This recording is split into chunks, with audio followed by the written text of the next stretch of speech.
वर्तमान पल को जी लेता है वही जीवन को वास्तव में जीता है।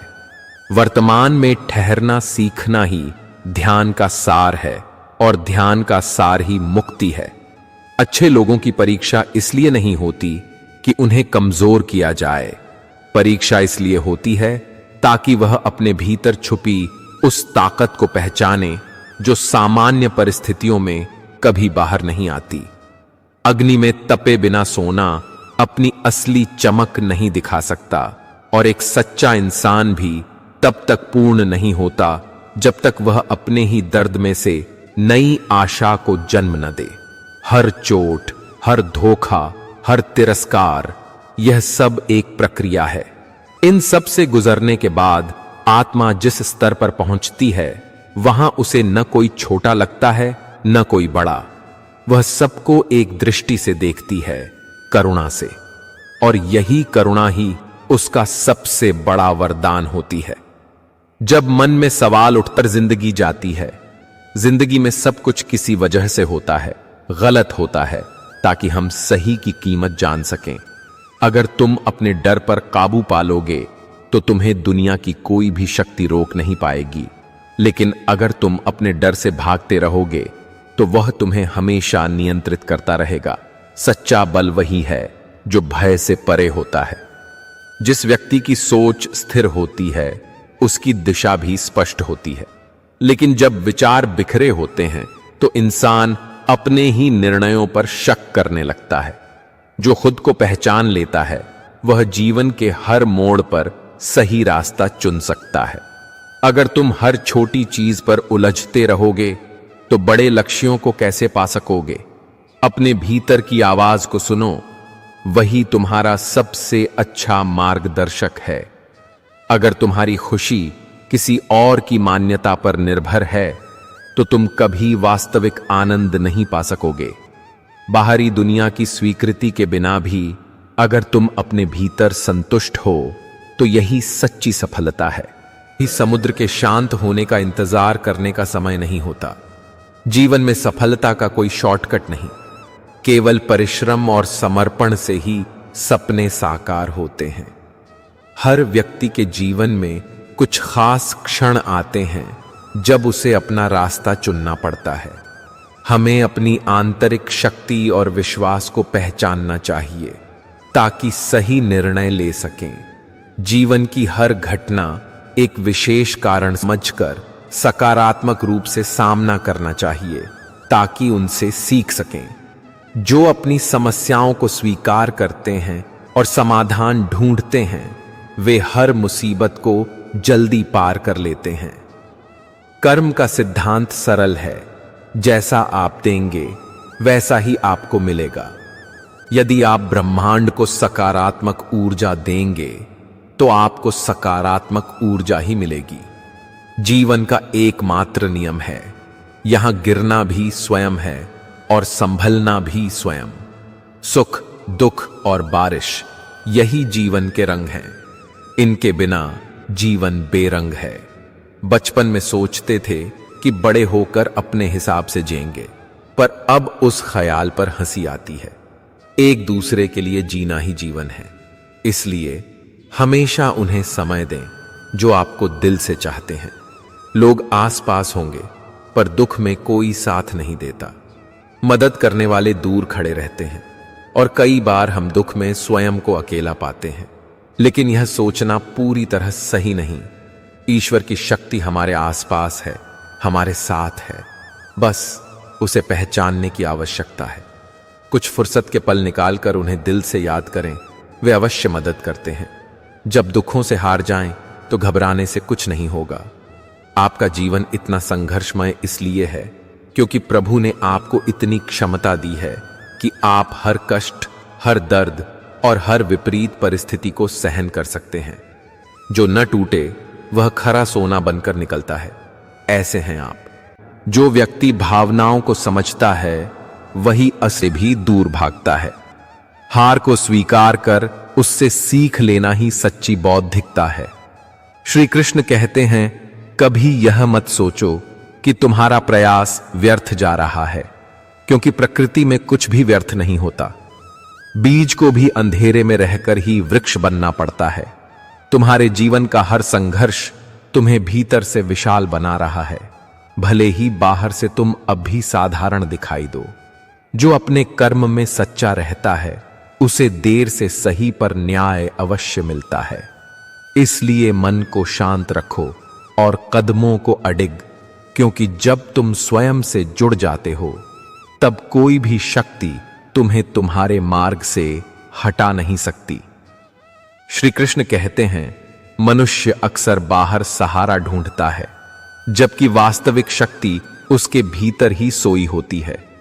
जब तुम स्वयं पर विश्वास करना सीख लेते हो तब परिस्थितियां स्वतः तुम्हारे अनुकूल होने लगती हैं।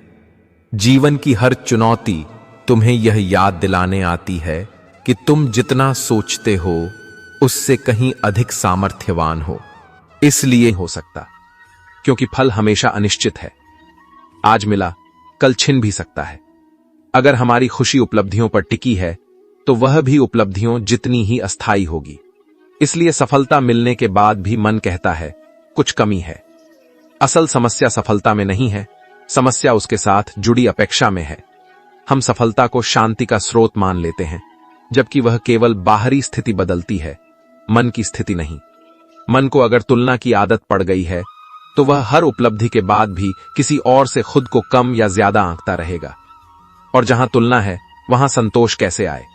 हमने अपने मूल्य को अपनी उपलब्धियों से जोड़ दिया है। अगर काम अच्छा चला तो हम खुद को योग्य मानते हैं, अगर काम बिगड़ गया तो हम खुद पर संदेह करने लगते हैं। लेकिन कृष्ण ने अर्जुन को यही तो समझाया था कि तुम्हारी पहचान तुम्हारे कर्म के परिणाम से नहीं है। तुम परिणाम नहीं हो, तुम कर्म करने वाले हो। जब यह समझ नहीं आती तब मन हर उतार चढ़ाव के साथ हिलता रहता है। सफलता हमें सुविधा देती है पर शांति नहीं।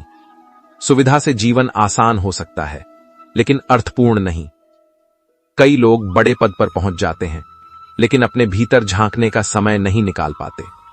वे दिन भर निर्णय लेते हैं लेकिन खुद के बारे में सोचने का अवसर नहीं मिलता। धीरे धीरे मन थक जाता है, भले शरीर मजबूत दिखे। एक और कारण है, हम सफलता को अंत समझ लेते हैं, लेकिन जीवन किसी एक उपलब्धि पर रुकता नहीं, वह बहता रहता है। अगर हम सोच लें कि बस यही मिल जाए तो सब ठीक हो जाएगा, तो हम खुद को भ्रम में रख रहे होते हैं। क्योंकि मन की बेचैनी लक्ष्य से नहीं जाती, वह समझ से जाती है। श्री कृष्ण कहते हैं कि संतुलन में रहकर कर्म करो। इसका अर्थ यह नहीं कि सफलता छोड़ दो। इसका अर्थ यह है कि सफलता को अपने मन का मालिक मत बनाओ। जब सफलता आपके आत्मसम्मान का एकमात्र आधार बन जाती है तब उसका दबाव आपको भीतर से खोखला करने लगता है। कई लोग इसलिए भी असंतुष्ट रहते हैं क्योंकि उन्होंने वह हासिल कर लिया जो समाज ने उनसे अपेक्षित किया था, लेकिन वह नहीं पाया जो उनके मन ने चाहा था। उन्होंने सुरक्षित रास्ता चुना पर संतोष का रास्ता नहीं। और जीवन जब सुरक्षित तो हो जाता है लेकिन अर्थपूर्ण नहीं होता, तब खालीपन जन्म लेता है। हमने जीवन को उपलब्धियों की सूची बना दिया है, लेकिन जीवन एक यात्रा है।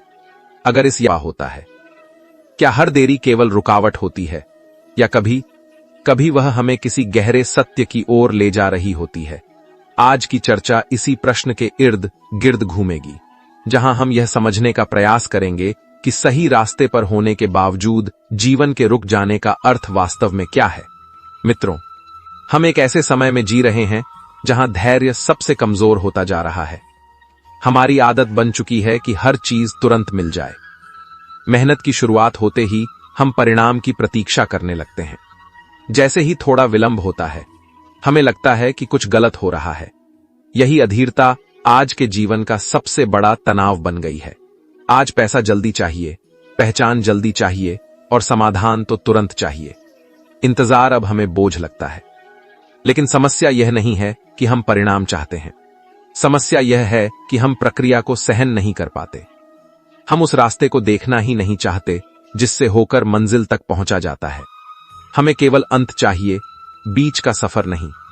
यहीं पर इंसान और भगवान के देखने का अंतर सामने आता है। हम परिणाम देखते हैं क्योंकि वही हमें दिखाई देता है। भगवान प्रक्रिया देखते हैं क्योंकि वही हमें बनाती है। हम सोचते हैं कि अगर परिणाम देर से मिला तो शायद प्रयास व्यर्थ था। लेकिन भगवान के लिए देर व्यर्थ नहीं होती, वह तैयारी का समय होती है। हम अक्सर यह मान लेते हैं कि समय हमारे हिसाब से चले। अगर मेहनत आज की है तो फल भी आज ही मिलना चाहिए। लेकिन जीवन किसी मशीन की तरह नहीं चलता। कुछ चीजों को समय चाहिए होता है और उस समय में केवल परिस्थितियां नहीं बदलती, बल्कि इंसान भी बदलता है। भगवान उस बदलाव को प्राथमिकता देते हैं। भगवान जल्दी में इसलिए काम नहीं करते क्योंकि वे अधूरे परिणाम नहीं देते। अगर कोई चीज समय से पहले मिल जाए तो वह संभल नहीं पाती। कई बार हम जिन चीजों के लिए बेचैन रहते हैं, अगर वे तुरंत मिल जाए तो हम उनका सही उपयोग नहीं कर पाते। भगवान यह जानते हैं कि हमें क्या चाहिए, इससे ज्यादा जरूरी यह है कि हम उसके लिए कितने तैयार हैं। हम मंजिल चाहते हैं क्योंकि हमें लगता है कि वही शिखर है, लेकिन भगवान इंसान को बनाना चाहते हैं क्योंकि बिना परिपक्व हुए मिली मंजिल भी बोझ बन जाती है। अगर व्यक्ति भीतर से तैयार नहीं है तो सफलता उसे स्थिर नहीं बल्कि अस्थिर बना देती है। इसलिए भगवान पहले भीतर काम करते हैं, बाहर बाद में। आम रहता है, बातचीत रहती है, लेकिन जैसे ही रात आती है और अकेलापन सामने बैठ जाता है, तब भीतर कुछ हिलता है। एक ऐसा खालीपन है जिसे शब्द नहीं मिलते। क्या आपने कभी यह महसूस किया है कि जीवन चल तो रहा है लेकिन जिया नहीं जा रहा? सुबह उठते हैं, काम पर जाते हैं, जिम्मेदारियां निभाते हैं, लक्ष्य पूरे करते हैं, लोगों की उम्मीदों पर खरे उतरते हैं। सब कुछ व्यवस्थित है, लेकिन फिर भी भीतर कहीं एक सूना सा स्थान है, जैसे कुछ छूट गया हो। और तब एक सवाल धीरे से उठता है, मैं खुश क्यों नहीं हूं? मित्रों, यही वह क्षण है जहां से हमारी असली यात्रा शुरू होती है। क्योंकि जब तक इंसान यह सवाल नहीं पूछता, तब तक वह केवल परिस्थितियों को बदलने की कोशिश करता है, खुद को नहीं समझता। हम अक्सर सोचते हैं कि शायद हमें और पैसा चाहिए, और सफलता चाहिए, और पहचान चाहिए। लेकिन क्या सच में समस्या कमी है, या समस्या यह है कि हमने जीवन को केवल बाहर से सजाया है, भीतर से नहीं समझा? महाभारत की युद्धभूमि में अर्जुन के पास सब कुछ था, पराक्रम था, कौशल था, सम्मान था। लेकिन युद्ध के ठीक पहले उनका मन डगमगा गया, हाथ कांपने लगे, दृष्टि धुंधली हो गई। उन्होंने श्री कृष्ण से कहा, मेरा मन विचलित हो रहा है। बाहर शक्ति थी, भीतर संतुलन नहीं था। और वहीं से भगवद गीता का ज्ञान शुरू हुआ। श्री कृष्ण ने अर्जुन से कहा कि मनुष्य बाहर की वस्तुओं में सुख खोजता है, पर सच्चा आनंद भीतर के संतुलन में है। यह वाक्य केवल युद्धभूमि के लिए नहीं था, यह हर उस व्यक्ति के लिए है जो बाहर से सफल है पर भीतर से अस्थिर है। जब मन का संतुलन बिगड़ जाता है, तब कोई भी उपलब्धि स्थायी सुख नहीं दे सकती। हमने जीवन बनाना तो सीख लिया, डिग्री, नौकरी, घर, प्रतिष्ठा, लेकिन हमने मन को संभालना नहीं सीखा। हमने अपने भीतर झांकना बंद कर दिया। हमने अपने तनाव को उपलब्धि के नाम पर छिपा दिया। हमने अपनी बेचैनी को व्यस्तता से ढक दिया, और धीरे धीरे हम खुद से दूर होते गए। खालीपन अभाव से नहीं आता, कई बार वह अति से आता है। बहुत सारी जिम्मेदारियां, बहुत सारे लक्ष्य, बहुत सारी अपेक्षाएं, और इन सब के बीच कहीं हमारा अपना मन छूट जाता है। हम दूसरों के लिए जीते जी खुद के लिए जीना भूल जाते हैं। कृष्ण बांसुरी बजाते हैं। बांसुरी में स्वर इसलिए है क्योंकि वह भीतर से खाली है। अगर वह भरी होती तो संगीत नहीं निकलता। यह प्रतीक है कि जीवन को इतना मत भर दो कि उसमें अनुभव की जगह ही न बचे। अगर हर क्षण केवल लक्ष्य से भरा रहेगा तो आनंद कहां से आएगा? आज हम उस खालीपन की बात कर रहे हैं जो अभाव से नहीं, भ्रम से पैदा होता है। भ्रम यह है कि सुख बाहर है। भ्रम यह है कि जब सब कुछ मिल जाएगा तब शांति अपने आप आ जाएगी। लेकिन शांति कोई परिणाम नहीं है, वह अभ्यास है, वह मन का प्रशिक्षण है। यह यात्रा बाहरी उपलब्धियों को छोड़ने की नहीं है, यह उन्हें सही स्थान देने की है। यह समझने की है कि सफलता अच्छी है, लेकिन संतुलन के बिना अधूरी है। यह जानने की है कि अगर भीतर शांति नहीं है तो बाहर की हर चमक फीकी लगने लगेगी। तो इस प्रश्न के साथ आगे बढ़ते हैं, क्या सच में हमें और चाहिए, या हमें खुद से मिलने का समय चाहिए? यही प्रश्न हमें श्री कृष्ण के ज्ञान की ओर ले जाता है, और शायद वही